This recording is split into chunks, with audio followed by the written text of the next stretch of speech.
ਅੱਜ ਦਾ ਅਸੀਂ class start करांगे turgidity and flaccidity. Turgidity word समझण तो पहला थोड़ा जिहा पुराना टॉपिक नूं डिस्कस करांगे। शक्तिमान पहला तो सीधा खड़ा होना सीख मेरे वांग। हाँ देख टर्जिडिटी वर्ड का मतलब की हुंदा है, आपां सब नूं पता है सैल दे अंदर वैक्यूल हुंदा है। प्लांट सैल दे अंदर वैक्यूल हुंदा, असीं एनीमल सैल तो पढ़ नहीं रहे। प्लांट सैल दे अंदर 50 to 90% स्पेस वैक्यूल ने कवर की होंदी है, पता है ना। फिर अगर उहदे अंदर वाटर नूं असीं फिल कर दईए तो सैल सैप बन जांदा। वो सैल सैप टर्जिडिटी प्रोवाइड करन च हैल्प करता है, ठीक है क्या नहीं। तो टर्जिडिटी वर्ड का मतलब की होंदा पूरा फुल जाना। टर्जिडिटी का ओपोजिट होंदा फ्लैसिडिटी। फ्लैसिडिटी मतलब पानी सैल सैप तो बाहर आ चुकिया। मतलब असी कल आप दो वर्ड्स समझे सी, एक्सोसमोसिस एंड एंडोसमोसिस। जदों एंडोसमोसिस होंदी है तो सैल दे अंदर पानी चला जाता है तो सैल स्वैल कर जाएगा। स्वैल करन वाली कंडीशन होंदी है टर्जिड।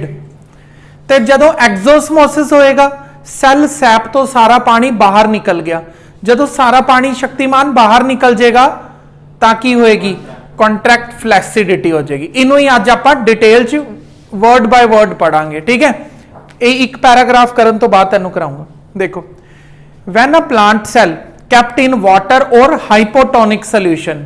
हुण हिमांश तैनूं यही नहीं पता हाइपोटोनिक हुंदा किहड़ा है। हाइपोटोनिक सोल्यूशन वो हुंदा है जिहदे अंदर सल्यूट दी क्वांटिटी मिनिमम या जीरो ही रहे। समझ गए। It absorb water due to the endosmosis. Plant cell दे अंदर कहनी की हुंदा है, प्लांट सैल दे अंदर बहुत सारा वाटर कंटेंट नहीं हुंदा। प्लांट सैल दे अंदर बहुत सारा सॉल्ट कंटेंट हुंदा, हाईली कंसनट्रेटेड इन सॉल्ट दे बिहाफ ते है। समझ आ गया। तो एंडोसमोसिस नाल की करदा है, बहुत सारा वाटर एब्जॉर्ब करके अपने अंदर एब्जॉर्ब कर लेंदा है। आ गया समझ। अगे पढ़ते हैं। It cannot accommodate more water, it can fully distend. This state of equilibrium when no more water can enter into the cell is called as turgidity or said to be turgid or fully charged with water। कल असी एक चीज पढ़ी सी, osmosis क्या हमेशा तक चलती रहती है? नहीं। ओस्मोसिस एक टाइम ते आके बंद हो जाती है जदों मीडियम और सैल दे अंदर तरुण वाटर का बैलेंस हो जाता है। वाटर की परसेंटेज दोनों पासे सेम हो जाती है। उस कंडीशन के अंदर की होंदा है, उस कंडीशन के अंदर होर वाटर अंदर नहीं आ पाता। उस स्टेज नूं असीं की कहने हैं? Turgid stage. आ गया समझ। चलो फिर अगे पढ़ते हैं। In this condition wall of the cell is stretched under the pressure from inside. कहंदा हुण अंदर सैल सैप दे अंदर इन्ना सारा पानी फिल किया होया तुसीं, वो पानी की करेगा? अंदरों दी बाहर वाल प्रैशर लगा रहा होएगा। आ गया उरे तक समझ।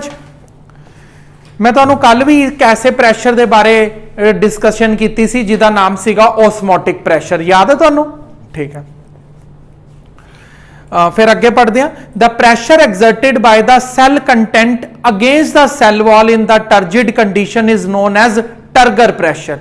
हुण अज वो गल कर रहे टर्गर प्रैशर के बारे। टर्गर प्रैशर दे विच मन्नत की हुंदा है? कहनी जिहड़ा सैल दे अंदर दा कंटेंट है, मतलब वाटर कंटेंट, वो वाटर कंटेंट की कर रहे सैल दी वॉल्स दे उपर प्रैशर अप्लाई कर रहे हैं। जिहड़ा सैल दे कंटेंट दे द्वारा अंदरों दी बाहर वाल लगाए गए प्रैशर नूं बोलिया जाता है टर्गर प्रैशर। आ गया समझ। वो स्टेज केड़ी है? टर्जिडिटी स्टेज है। टर्जिडिटी स्टेज दे दौरान सैल दे अंदर पिया होया कंटेंट सैल वॉल दे उपर जिहड़ा प्रैशर लगांदा है उन्होंने बोलते हैं टर्गर प्रैशर। आ गया पूरा समझ। अगे पढ़ते हैं। फिर देखो शक्तिमान सामने ध्यान दे, अंदरों दी बाहर वाल प्रैशर लगा रहे टर्गर प्रैशर, ते उसी सेम टाइम ते जिहड़ी सैल वॉल है वो बाहरों दी अंदर वाल प्रैशर लगांदी है, उन्होंने कहते हैं वॉल प्रैशर। एक तो प्रैशर अंदरों दी बाहर वाल लग रहा है, ठीक है दिव्योम। दूजा प्रैशर बाहरों दी अंदर वाल लग रहा है, उन्होंने कहने असीं वॉल प्रैशर, ठीक है। सैल वॉल सैल दे कंटेंट दे उपर प्रैशर लगा रही है, एक सैल दा कंटेंट सैल वॉल दे उपर प्रैशर लगा रहा है। कहनी उरे देख, सैल दे अंदर पानी है, ये वाला वाटर सैल वॉल दे उपर प्रैशर लगा रहा है, इनू बोलते हैं टर्गर प्रैशर, ठीक है। ते सैल वॉल है जिहड़ी ਸੈੱਲ ਕੰਟੈਂਟ ਦੇ ਉੱਪਰ ਪ੍ਰੈਸ਼ਰ ਲਗਾ ਰਹੀ ਹੈ, ਇਹਨੂੰ ਬੋਲਦੇ ਹਾਂ ਅਸੀਂ ਵਾਲ ਪ੍ਰੈਸ਼ਰ। ਆ ਗਿਆ ਉਰੇ ਤੱਕ ਸਾਰਾ ਸਮਝ? ਅੱਗੇ ਚਲੋ। लगाएगी ਉਹਦੀ नेचर है लगाना, लिखा होया उरे पढ़ ले। Turgor pressure and wall pressure normally counter balance each other. कहता टर्गर प्रैशर जिन्ना हुंदा उन्ना ही वॉल प्रैशर हुंदा, एक दूजे तो घट वध बिल्कुल नहीं हुंदे कदी। इसी कारण करके इक्विलिब्रियम स्टेट है जो वो मेनटेन्ड रहिंदी है। मेनटेन्ड का मतलब की है, टर्गर प्रैशर ते वॉल प्रैशर दोनों एक दूजे दे इक्वल एंड ओपोजिट है। इक्वल एंड ओपोजिट प्रैशर होने के कारण ही बाहरों दी होर वाटर अंदर नहीं आ पाता। इस कंडीशन दे विच सैल कदी ब्रस्ट नहीं करेगा और जो इक्विलिब्रियम कंडीशन मेनटेन हुई पई है वो मेनटेन ही रहेगी। आ गया पूरा? अगे देखो, no further absorption of water through the concentration of solute. इस तो बाद 1% भी बाहरों दी वाटर अंदर नहीं आएगा। If at any time cell wall is unable to bear the turgor pressure, it rupture the cell content burst out। अगर cell wall इस turgor pressure ਨੂੰ सहन ना कर पाई किसी टाइम ते ਤਾਂ ਉਹ ਸੈੱਲ ਬਰਸਟ ਹੋ ਜਾਏਗਾ और सारा ਦਾ ਸਾਰਾ ਸੈੱਲ ਕੰਟੈਂਟ ਬਾਹਰ ਆ ਜਾਏਗਾ। ठीक है, ऐसा कदों ਹੁੰਦਾ है? फ्रूट्स ਤੇ ਵੈਜੀਟੇਬल्स ਦੇ ਅੰਦਰ ऐसा बहुत बार हो जाता है। ठीक है, चल के नहीं अगे देख जरा। नैक्सट टॉपिक अपने को है गया डिफरेंस है flaccid and flaccidity. Flaccid and flaccidity. हाले तक आपने सिर्फ टर्जिडिटी पढ़िया, फ्लैसिडिटी नूं इन्ना डिटेल च नहीं पढ़िया। खड़े हो जा हिमांश और शक्तिमान दोनों, खड़े हो जाओ जल्दी। A condition opposite to turgid in which cell is not fully charge.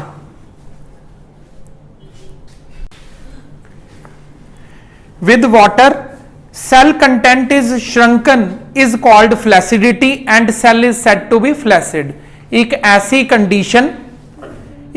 Condition जिस स्टेज दे अंदर सैल दे अंदर तो सारा वाटर कंटेंट बाहर चला जाए ते सैल दे अंदर कोई भी वाटर कंटेंट ना बचे, उस कंडीशन दे विच कहनी सैल की करेगा? श्रिंक हो जाएगा। उस स्टेज नूं आपां की बोलते हैं? Flaccid cell. ते प्रोसैस नूं फ्लैसिडिटी। क्लीयर है? हुण देखो अगला टॉपिक है अपने को टर्जिडिटी की सिग्निफिकेंस की है। टर्जिडिटी के कारण प्लांट नूं फायदे क्या क्या होंदे ने। ठीक है शक्तिमान, देखो दस्या तो सीगा कदों हुंदी है? जदों सैल सैप दे अंदर वाटर कंटेंट आ जांदा उदों टर्जिडिटी हुंदी है। हुण देखो turgidity is useful in maintaining the structural integrity of the cells and their physiological efficiency। Turgidity होएगी तभी सेल अपनी एक शेप मेंटेन कर पाएगा। अगर वो शेप मेंटेन कर पा रहे हैं तभी वो अपनी इकोलॉजिकल बैलेंस भी मेंटेन कर पाएगा। केड़ा? Physiological balance. फिजियोलॉजिकल बैलेंस की है मन्नत? हिमांश शक्तिमान थोड़ा ध्यान नाल समझो। फिजियोलॉजिकल बैलेंस का मतलब होता है भी सैल दे अंदर जेड़े अलग अलग तरह के प्रोसैस चल रहे ने वो वाटर की प्रेजेंस च होंदे ने। अगर टर्जिडिटी होएगी इहदा मतलब तभी वाटर होएगा, अगर वाटर है तभी वो सारे प्रोसैस चलणगे। अगर फ्लैसिडिटी होगी तो पानी ही नहीं है तो वाटर नहीं चलेगा। हिमांश बैठ जा तू भी।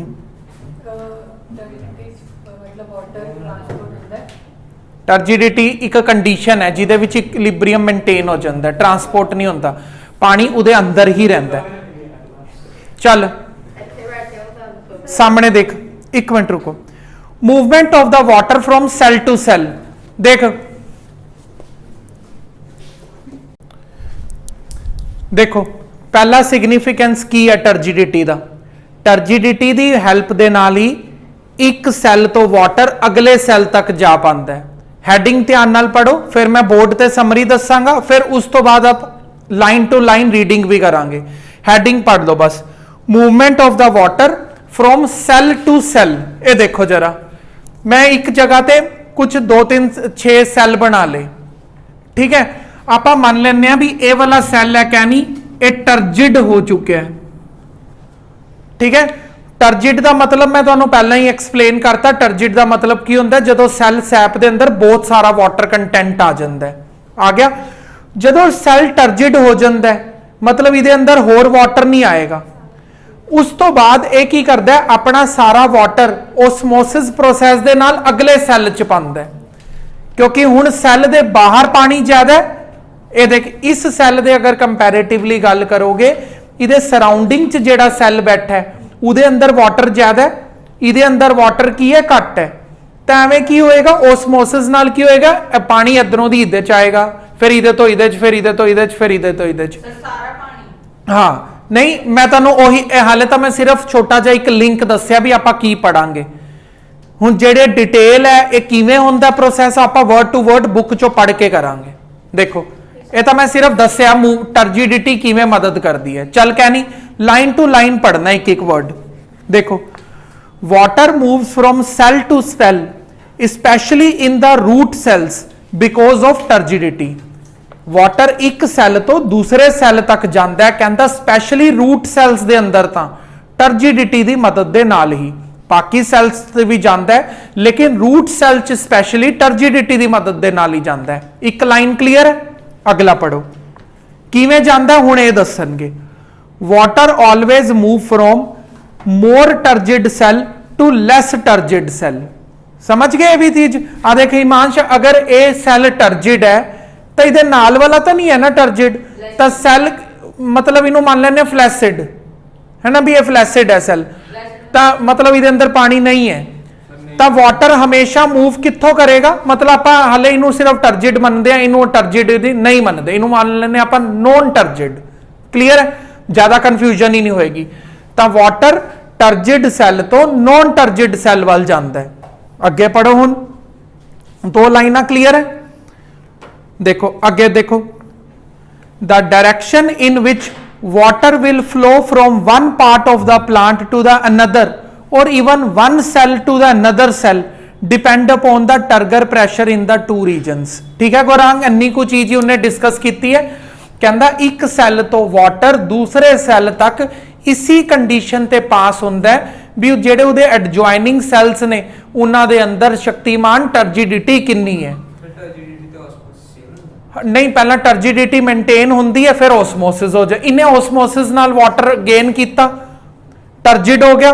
जदों ये टर्जिड होएगा तां ये ओसमोसिस नाल अगले तक पानी पहुंचाएगा।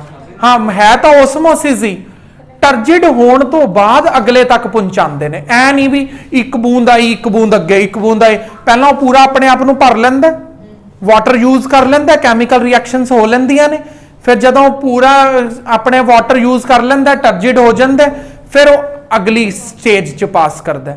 मतलब ओसमोसिस है जिहड़ी एक सैल तो अगले सैल तक ओसमोसिस ही होंदी है, लेकिन ओसमोसिस स्टार्ट कदों होंदी है, जदों टर्जिडिटी मेनटेन हो जाती है, जदों टर्जिडिटी आ जाती है उदों ओसमोसिस शुरू होंदी है। हुण इहदे च आपां नूं एक गल दा बुक ने कवर नहीं किया भी सारा पानी चले जाता है कि घट पानी जाता है। ये असी आप सोच सकते हैं ना, इस चीज़ नूं आप असी किवें सोच सकते हैं भी वाटर दोनों दे विच बैलेंस हुंदा है। ऐ नहीं ना होएगा भी जीरो ही कर दईए उहदे अंदर। आपां ने ओसमोसिस पढ़ी है ना थोड़ी जी, भी वाटर बैलेंस हो जाता है, जिन्ना पानी इहदे अंदर है उन्ना ही पानी इहदे अंदर कर दो, बैलेंस कर दो, उदों ओसमोसिस रुक जाएगी। क्लीयर है? बराबर हो जाएगी, घट नहीं होएगी। फिर ये जेडे पिछले वाले सैल्स ने उन्होंने एक नाम लिता सीगा, जे तू ध्यान नाल इंग्लिश पढ़ी होए, स्पैशली रूट सैल्स बोले सी। ये रूट दे सैल जमीन चो पानी होर नहीं खिंचेंगे क्या?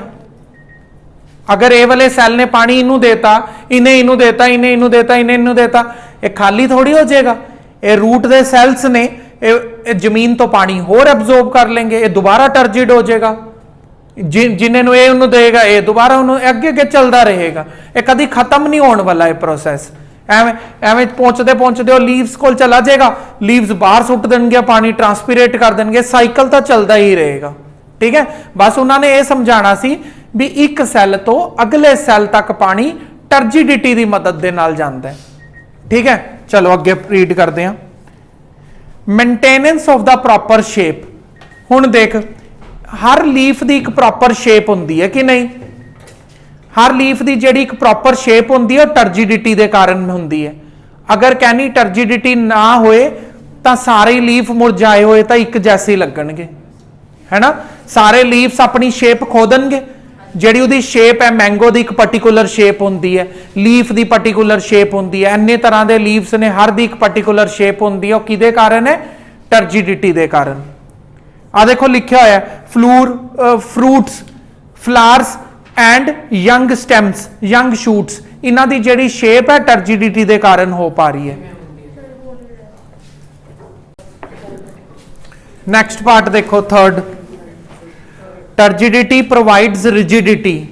टर्जिडिटी होएगी तभी प्लांट्स दे जेडे पार्ट ने और रिजिड यानी कि सख्त दिखणगे। ठीक है, देखो thin walled tissue become very rigid due to the turgidity. बहुत ही ज्यादा थिन वॉल्ड जेडे टिश्यूज होंदे ने जदों टर्जिड हो जाते हैं, टर्जिड कंडीशन आने तो बाद वो बहुत ज्यादा रिजिड भी हो जाते हैं। ठीक है, जिवें जेड़ा टायर है साइकिल का टायर, उन्होंने अगर आप प्रैस करिए तो आराम नाल प्रैस हो जाता है, लेकिन उहदे ट्यूब के अंदर जदों हवा फिल करके उन्होंने पूरा टाइट कर दो, बिल्कुल रिजिड पत्थर वर्गा बन जाता है। ठीक है, मतलब इधरों भी आप समझ सकते हैं टर्जिडिटी प्रोवाइड रिजिडिटी। होर रीड करो, फॉर एग्जाम्पल, जरा बहुत ध्यान नाल सुनना एग्जाम्पल हिमांश ते शक्तिमान।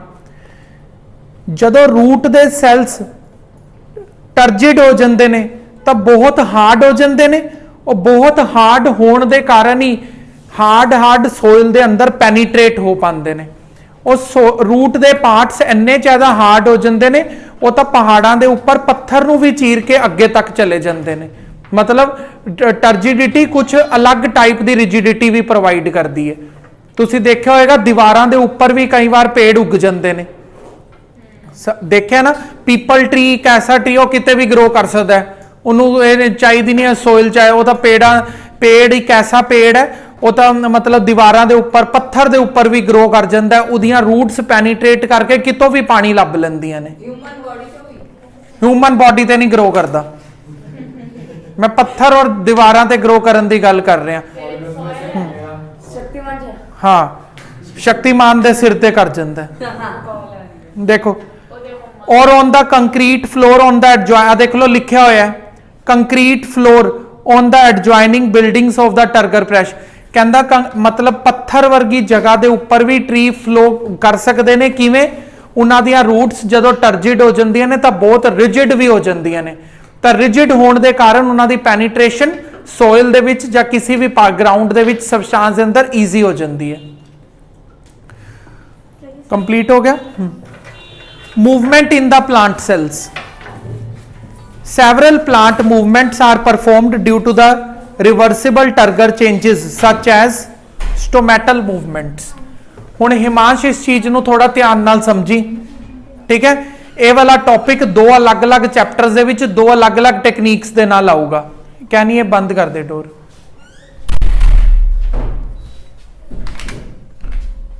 देख, जेडे स्टोमेटा होंदे ने, देखो kidney shaped like guard cells present होंदे ने, और ये छोटे जे पोर नूं असीं स्टोमेटल पोर बोलते हैं। राहुल ध्यान नाल समझ जी इस चीज नूं, ईजी है बिल्कुल, फिर आपां मैथ्स पढ़ांगे।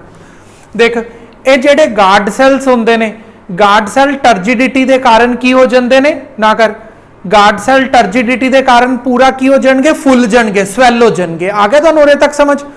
जदों स्वैल होंदे ने, आ देख एवें है, स्वैल होके एवें हो जाएगा, अंदर स्पेस बन जाएगी, और जिहड़ी स्पेस बन जाएगी वो होल ओपन हो जाएगा, उत्थों गैसियस एक्सचेंज करना पॉसिबल हो जाएगा। आया तुहानूं समझ? जदों ही ये टर्जिडिटी लॉस करनगे, जदों टर्जिडिटी पहले एवें ने टर्जिड होए पे ने, टर्जिड होने के कारण पूरा फुल जाता है, टर्जिडिटी लॉस करेगा तो एवें हो जाएगा, बंद हो जाएगा, वो होल बंद हो गया, होल बंद हो गया, उदे कारण स्टोमेटल पोर भी बंद हो गया। यानी कि टर्जिडिटी के कारण ही प्लांट दियां काफ़ी सारियां मूवमेंट्स देखियां जा सकदियां ने, जिवें कि मैं तुहानूं ये मूवमेंट समझाई। आ गया समझ? अच्छा, एक मैं तुहानूं बहुत ही वधिया लास्ट एग्जाम्पल समझांदा। एक प्लांट है, कहनी उहदा नाम है छुई मुई। ठीक है, उन्होंने इंग्लिश टच मी नोट बोलते हैं, साइंटिफिकली उसका नाम है मिमोसा पुडिका। ठीक है, ये तीन नाम ने, हिंदी च उन्होंने छुई मोई बोलते हैं ते साइंटिफिकली उन्होंने मिमोसा पुडिका बोलते हैं। समझ आया? हुण देख, यह जिहड़ा प्लांट है ना, ये छोटे छोटे लीव्स होंदे ने, एवें छोटे छोटे लीव्स होंदे ने। जिवें ही तू इन्हों टच करेंगी, कई बार टच का अगर फील भी करवा लें, मतलब हाले टच तू किया भी नहीं होएगा, उहदे कोल ही पहुंचेंगे, नाल दी नाल लीव्स क्लोज कर दिंदा है। सारियां लीव्स ना एवें होणगियां, एवें बंद हो जाएगियां। वो ऐसा किवें हो पाता है? बहुत ध्यान नाल सुनना। इहदे दो दो रीजनस ने, हर बुक अपना अलग अलग तरह का रीजन गिणांदी है। देखते हैं तुहाडी बुक की लिखती है। वो कई बुक्स दे विच लिखिया हुंदा भी जदों ही तुसीं टच करदे हो तो उसका टर्गर प्रैशर एकदम लॉस हो जाता है। टर्गर प्रैशर एकदम लॉस हो जाता है, कहते जा तो सारा का सारा पानी ट्रांसपीरेट हो जाता है, हर लीफ ट्रांसपीरेट कर देती है एकदम ही, जा सारा का सारा पानी जाइलम वैसल के पिछे चले जाता है। जाइलम वैसल चले मतलब किसी भी कारण करके टर्गर प्रैशर लॉस हो गया। टर्गर प्रैशर लॉस होने के कारण उसकी शेप चेंज होगी। तो यह छुई मुई जिहड़ा प्लांट है, ये कुछ इस तरीके दे नाल अपनी मूवमेंट दिखाता है। जिवें तू टच करेगा शक्तिमान इसनूं तो की होएगा, अपना टर्गर प्रैशर खो दिंदा है। बाकी लीव्स ऐसा नहीं करती, उन्होंने टच की जिन्ना मर्जी सहलाते रहो, उन्होंने अपना टर्गर प्रैशर नहीं लॉस करना। वो टर्गर प्रैशर उदों ही लॉस करते हैं जब उन्होंने डिटैच करके रख दो। ठीक है, वापस शेप च आएंगे 10-15 मिनट तो बाद। कोई मशीन ला के पानी थोड़ी भर रहे हैं, वो हौली हौली बहुत स्लो प्रोसैस है। रूट्स तो आएगा पानी, फिर एक सैल टर्जिड होएगा, फिर अगले कोल जाएगा, फिर वो टर्जिड, स्लो प्रोसैस है। तो 10-15 मिनट तो बाद जाके वो दोबारा टर्जिड होएंगे। ठीक है, पिक्चर प्लांट अलग है, पिक्चर प्लांट कुछ और चीज शो करता है आपा। ठीक है, ये मैं की कहते एक वीडियो के अंदर देखा, तो तेज हवा चल रही हो उहदे लई भी सेंसिटिव होंदे ने, बंद कर देंगे लीव्स। एक बार ये पढ़ लेंगे बस, तुहाडी बुक की कहती है लीव्स क्यों बंद होंदे ने, फिर आप नैक्सट क्लास च चलांगे। हाँ, सैल कंटेंट तो। चलो देखो, touch me not mimosa pudica, drooping of leaves on touching brought by the change in the turgidity of the cell swollen base petiole of the leaf. In this plant, stimulus of touch led to the loss of turgor pressure at the base of the leaflet at the base of the petiole. Petiole की है? इस ए वालियां leaves दे नीचे एक base हुंदा, उहदे च बहुत सारा पानी स्टोर्ड रहिंदा है। जदों ही तुसीं उहनां नूं टच करदे हो, बड़े सेंसिटिव हुंदे ने। बाहरला टच मतलब उहनां लई स्टिमुलस हो गया। Any change in the external environment नूं स्टिमुलस बोलदे हैं। जिवें ही उन्होंने तुसीं टच करोगे, टच करन ते की हुंदा, उहदे बेस दे विच जिन्ना भी पानी इकट्ठा होया पिया सारा लॉस हो जाएगा, मतलब टर्गर प्रैशर खत्म। टर्गर प्रैशर खत्म होने के कारण वो अपनी शेप बदल देगा। क्लियर है? अच्छा, डू यू नो च आप पढ़ते हैं थोड़ा। Some plants show wilting of their leaves during the midday. देख शक्तिमान कहता कुछ प्लांट्स कहनी, इधर मेरे वाल देख, कुछ प्लांट्स ऐसे होंदे ने बहुत गर्मी के टाइम ते सियाणप दिखाते हैं। की होंदे ने, दोपहर वेले विल्ट हो जाते हैं, मतलब मुरझा जाते हैं, पेड़ ते लगे लगे ही मुरझा जाते हैं, शाम होने ते दोबारा टर्जिड हो जाते हैं। ऐसा क्यों करते होणगे? ध्यान नाल सुनना। ऐसा इसलिए करते हैं, दोपहर वाले टाइम ते एवें नीचे गिर जाएंगे, नीचे गिरन के कारण की होएगा, सरफेस एरिया डिक्रीज हो जाएगा। सरफेस एरिया डिक्रीज होएगा तो ट्रांसपीरेशन का रेट स्लो हो जाएगा, अपना वाटर कंटेंट बचा लेंदे ने। ते शाम वाले टाइम ते जदों गर्मी घट जाती है तो दोबारा टर्जिड हो जाते हैं, पूरा खुल जाते हैं। देखो नहीं, ऐसा नहीं है, जो मैं दस रहा ना उन्होंने समझ, वो सही है। एक बार मैं दोबारा दस देना तेनों, तू सुन ले, अपना जो भी चीज है उन्होंने बाहर निकाल। देख इधर ध्यान नाल समझ। मिड डे ते वो अपनी टर्जिडिटी लॉस कर देंदे ने। टर्जिडिटी लॉस करन ते वो लीफ है जेड़ा वो नीचे गिर जाएगा, एवें छोटा जा हो जाएगा, मुरझा जाएगा। छोटा जा होने ते सरफेस एरिया डिक्रीज हो गया, ट्रांसपीरेशन रेट डाउन हो जाएगा, एब्जॉर्प्शन रेट भी सारा कुछ घट जाएगा। जिवें ही गर्मी घटेगी वो दोबारा टर्जिड हो जाएगा, हुण ट्रांसपीरेशन नॉर्मल चलन लग जाएगा। वो अपने वाटर लॉस नूं बचाने वास्ते जान के विल्ट कर लेंदा अपने आप नूं। ठीक है, एक होर हैगा ਇਹ ਤਾਂ ਪਲਾਂਟ ਦਾ ਕਰੈਕਟਰਿਸਟਿਕ ਫੀਚਰ ਹੈ। ਕੁਝ ਸਾਰੇ ਪਲਾਂਟ ਨਹੀਂ ਕਰ ਪਾਉਂਦੇ, ਕੁਝ ਹੀ ਪਲਾਂਟਸ ਕਰ ਪਾਣਗੇ। ਬਾਕੀ ਪਲਾਂਟਸ ਤਾਂ ਜਿਨ੍ਹਾਂ ਦੇ ਅੰਦਰ ਇਹ ਫੀਚਰ ਨਹੀਂ ਆ ਉਹ ਤਾਂ ਸੜ ਜਾਣਗੇ। ਵੀਨਸ ਫਲਾਈ ਟ੍ਰੈਪ ਕੁਝ ਅਲੱਗ ਹੈ, ਉਹ ਫੋਟੋਸਿੰਥੇਸਿਸ ਨਹੀਂ ਕਰਦਾ, ਇਸ ਲਈ ਮੱਛਰ ਖਾਂਦਾ। ਹੁਣ ਉਹ ਅਲੱਗ ਹੈ, ਉਹ ਆਪਾਂ ਕਿਸੇ ਹੋਰ ਚੈਪਟਰ 'ਚ ਪੜਾਂਗੇ, ਇਸ ਚੈਪਟਰ ਦਾ ਪਾਰਟ ਨਹੀਂ ਹੈ। Transplantation of the seed to a flower bed in the evening is better than in the morning because evening temperature goes down, there is less sunlight, rate of transpiration fall and less water is lost by the seedling. During the night roots get turgid and push into the soil. ਕਹਿੰਦਾ ਅਗਰ ਤੁਸੀਂ ਕੋਈ ਬੀਜ ਲਗਾਣਾ ਹੈ, ਕਹਿਣੀ ਧਿਆਨ ਨਾਲ ਸਮਝ, ਅਗਰ ਤੁਸੀਂ ਕੋਈ ਪਲਾਂਟ ਲਗਾਣਾ ਹੈ ਆਪਣੇ ਘਰ, ਨਵਾਂ ਪਲਾਂਟ ਲੈ ਕੇ ਆਏ ਹੋ, ਉਹਨੂੰ ਦੁਪਹਿਰ ਦੇ ਟਾਈਮ ਤੋਂ ਛੋੜ ਕੇ ਈਵਨਿੰਗ ਦੇ ਟਾਈਮ ਤੇ ਲਗਾਓ ਆਪਣੇ ਗਾਰਡਨ ਦੇ ਅੰਦਰ। ਐਸਾ ਕਿਉਂ? ਕਿਉਂਕਿ ਦੁਪਹਿਰ ਵਾਲੇ ਟਾਈਮ ਤੇ ਤਾਂ ਬੜੀ ਜ਼ਿਆਦਾ ਟਰਾਂਸਪੀਰੇਸ਼ਨ ਕਰ ਰਿਹਾ, ਹਾਈ ਲੈਵਲ ਤੇ ਗਰਮੀ ਹੈ ਨਾ, ਆਪਣੇ ਬੋਡੀ ਟੈਂਪਰੇਚਰ ਨੂੰ ਮੈਨੇਜ ਕਰਨ ਲਈ ਉਹ ਹਾਈ ਲੈਵਲ ਤੇ ਟਰਾਂਸਪੀਰੇਸ਼ਨ ਕਰ ਰਿਹਾ। ਈਵਨਿੰਗ ਟਾਈਮ ਤੇ ਉਹ ਦੁਬਾਰਾ ਤੋਂ ਟਰਜਿਡ ਹੋ ਜਾਏਗਾ, ਟਰਜਿਡ ਹੋਏਗਾ, ਉਹਦੀਆਂ ਰੂਟਸ ਟਰਜਿਡ ਦੇ ਕਾਰਨ ਰਿਜਿਡ ਹੋ ਜਾਣਗੀਆਂ, ਤਾਂ ਜ਼ਮੀਨ ਦੇ ਵਿੱਚ ਜ਼ਿਆਦਾ ਅੱਗੇ ਤੱਕ ਜਾ ਪਾਣਗੀਆਂ। ਰੂਟਸ ਜਿੰਨਾ ਸੋਇਲ ਦੇ ਅੰਦਰ ਅੱਛੀ ਤਰ੍ਹਾਂ ਪੈਨੀਟ੍ਰੇਟ ਹੋਣਗੀਆਂ, ਉਨਾ ਪਲਾਂਟ ਚੰਗਾ ਗਰੋ ਕਰਕੇ ਦਿਖਾਏਗਾ। ਸਮਝ ਆਇਆ? ਇਸ ਲਈ ਨਵਾਂ ਪਲਾਂਟ ਜਾਂ ਨਵਾਂ ਸੀਡਲਿੰਗ ਲਗਾ ਰਹੇ ਆਪਾਂ ਤਾਂ ਉਹਨੂੰ ਈਵਨਿੰਗ 'ਚ ਲਗਾਉਣਾ ਪ੍ਰੈਫਰ ਕਰਾਂਗੇ as compare to afternoon. Clear ਹੋ ਗਿਆ? ਠੀਕ ਹੈ। ਨੈਕਸਟ ਟੌਪਿਕ ਦੇ ਨਾਲ ਅਸੀਂ ਰੂਟ ਪ੍ਰੈਸ਼ਰ, ਕੱਲ ਦਾ ਲਾਸਟ ਟੌਪਿਕ ਰਹੇਗਾ, ਕੱਲ ਮਿਲਦੇ ਹਾਂ।